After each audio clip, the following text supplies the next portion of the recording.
రాజన్న సిరిసిల్ల జిల్లా SP Vishwajit suspension చేసే వరకు ఉద్యమిస్తామని నేరేళ్ల బాధితులు స్పష్టం చేశారు. వేములవాడ ప్రైవేట్ ఆసుపత్రిలో చికిత్స పొందుతోన్న బాధితులు ఎస్ఐపై వేటు వేస్తే సరిపోదన్నారు. ఎస్పీపై కూడా చర్యలు తీసుకోవడమే కాకుండా మెరుగైన వైద్య సదుపాయాలు కల్పించి పునరావాసం కల్పించాలని నేరేళ్ల బాధితులు డిమాండ్ చేస్తున్నారు. మంత్రి కేటీఆర్ ముందు 5 డిమాండ్లు పెడితే ఒక్కటే నెరవేరిందన్నారు. ఎంజిఎంజీ హాస్పిటల్ నుంచి 2 వైద్యులను పంపారు మా మీద చెకప్ల కోసం.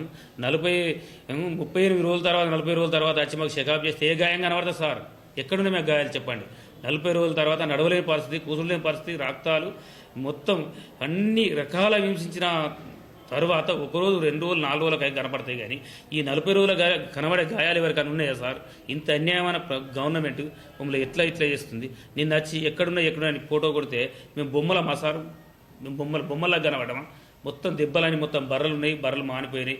అన్ని టేబుల్ పెట్టి కొలుచుకొని ఎన్నో మనిషికి 1-2 రాస్తే అంటే 1-2 దెబ్బలకి ఇన్ని రోజులు వండుకునేంత స్థితికి వచ్చినామా మేము? 1-2 దెబ్బలకు మేము వండుకోలేదు. మొత్తం మా పేయన్ని దెబ్బలు ఉన్నాయి. మొత్తం అన్ని రకాల టార్చరు, షాట్లు, రోకల బండలు, అన్ని రకాల టార్చర్ పెట్టి మమ్మల్ని ఇక్కడ ఈ హాస్పిటల్లో పడేస్తే ఈ హాస్పిటల్ రిపోర్ట్ ఇవ్వమంటారు, లేకపోతే హాస్పిటల్ రిపోర్ట్ ఇవ్వమంటారు. మీరు జైలు సూపరింటెండెంట్ గారు తెల్లారి 5 రోజుల తర్వాత మమ్మల్ని తీసుకున్న ఒకటి కెమెరా ఉంది, దాని ద్వారా మీరు చూసుకోరు సార్ అంటే అది చూసినాక మీకు ఇంటికి ఎందుకు వస్తాం? ప్రెజెంట్గా వచ్చినాం, అది చేసుకుంటే అక్కడనే పోదుం కదా అన్నారు.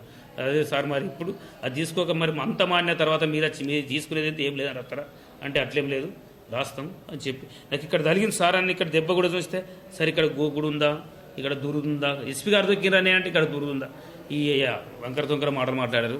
వాళ్ళు కూడా వాళ్ళు మాకేదో న్యాయం చేస్తారని మేము కూడా అనుకోలేదు.